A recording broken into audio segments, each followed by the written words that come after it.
Hello YouTube folks, I am Josh, Faith KP's husband, and today I'm going to be talking about placenta encapsulation. As you may or may not know, Kristen Faith did deliver our new little daughter 5 weeks early yesterday on New Year's Day, and she had set up to have a doula type person come out and do placenta encapsulation for us beforehand. And so when I called her yesterday morning after the baby was born to set up the time for her to come out and do this, she basically flaked out on us. She's like, "Oh, sorry, you actually live too far away. I forgot to put your address in my map program to see how far you were." And she lives in San Francisco, and we're about an hour out of San Francisco. So she basically said she couldn't do it, and so sorry. So Faith was very upset, as you can imagine. She really wanted to have this done because it helps get her milk flow going for breastfeeding, and also helps with iron deficiency. And she was severely anemic to the point where she had to have iron infusions during her pregnancy. So between the iron deficiency and the milk supply, it's also good for postpartum depression and a few other things. She really wanted to have this done. So we looked around and really couldn't find anyone that could do it right away. So I've decided, because I'm the loving husband that I am, that I'm going to go ahead and do it myself. So we went ahead and picked up all the items we need to do the placenta encapsulation, and I'm going to show you and give you a little video on how we're going to do this. So first thing we needed to get was a steamer, which we already had. So this is the steamer, and we also needed a dehydrator. So we bought the Nesco American Harvest dehydrator. This is one that was recommended to us, as well as the some sort of food processor or grinder. Coffee grinder would also work, but I found this at Walmart on sale for 20 bucks. So that is what we're using there. Of course, you're going to need some rubber plastic type gloves for keep the mess down, and the gelatin caps. You'll need some fresh ginger. I was unfortunately not able to locate any fresh ginger, went to several stores, so we're not going to be using the ginger today, but if you can find it, that's preferred. A lemon as well.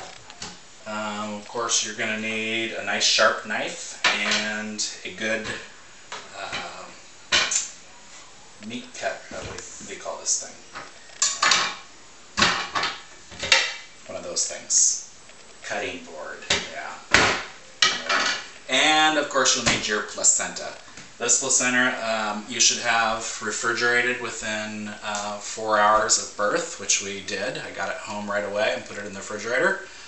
It's good for up to 48 hours. So we're on about hour 32, 33. So I needed to get this done. So here we go today. So first thing we're going to do is we're going to put on the gloves, of course. And I've already pre-disinfected everything here. So you want to make sure everything's like super clean. And so we're going to go ahead and start off by cleaning the placenta and getting it all ready for steaming. If I can get these gloves on. So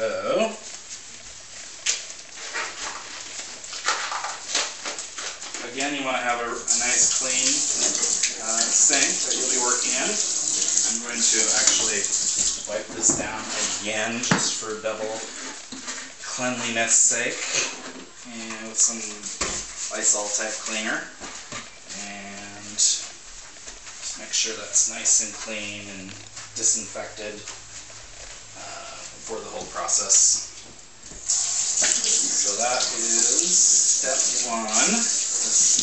next part might be a little bit gory, blood and guts and all.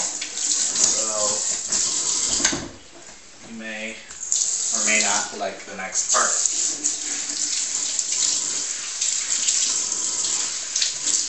Okay, so we're going to go ahead and start off with taking the placenta out.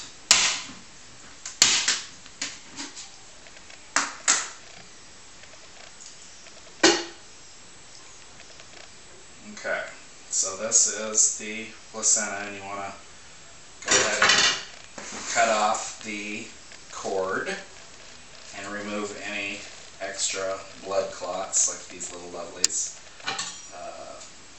off this thing.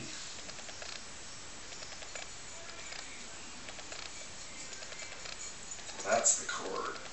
Removing that, and then we're removing any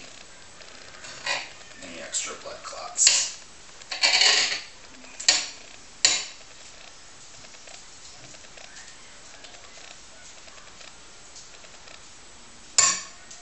Okay. So now we are going to go ahead and rinse it all off and get it clean.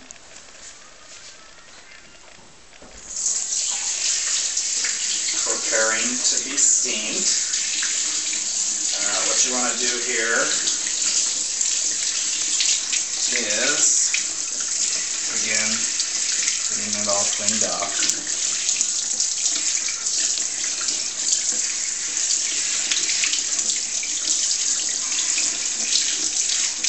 Removing any kind of blood clots.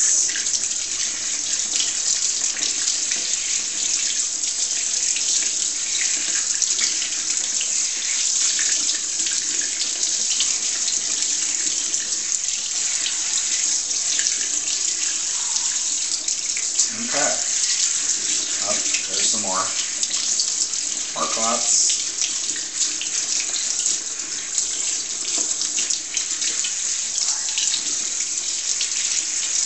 Again, Kristen's had problems getting her milk supply going with the last couple of children and was not able to breastfeed for very long or very successfully, so we're really hoping that this might just help get the process going.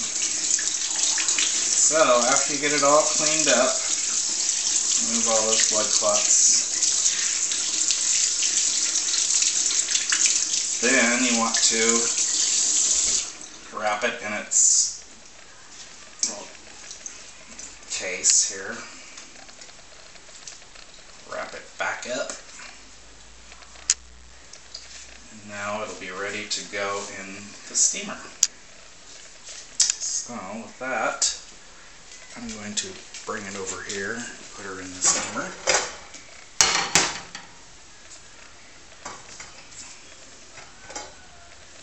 And we have to get the butter in here.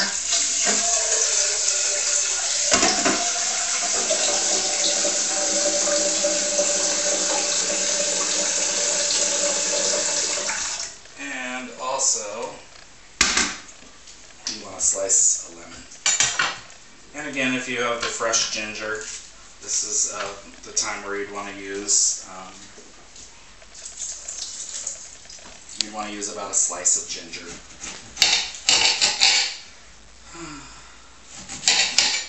Okay, so slice up your lemon into some pieces.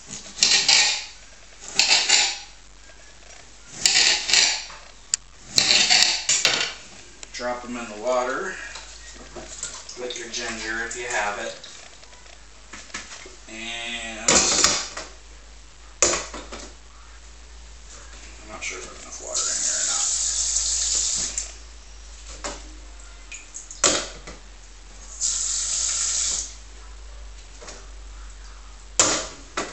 Okay. So we're all ready to do our steaming.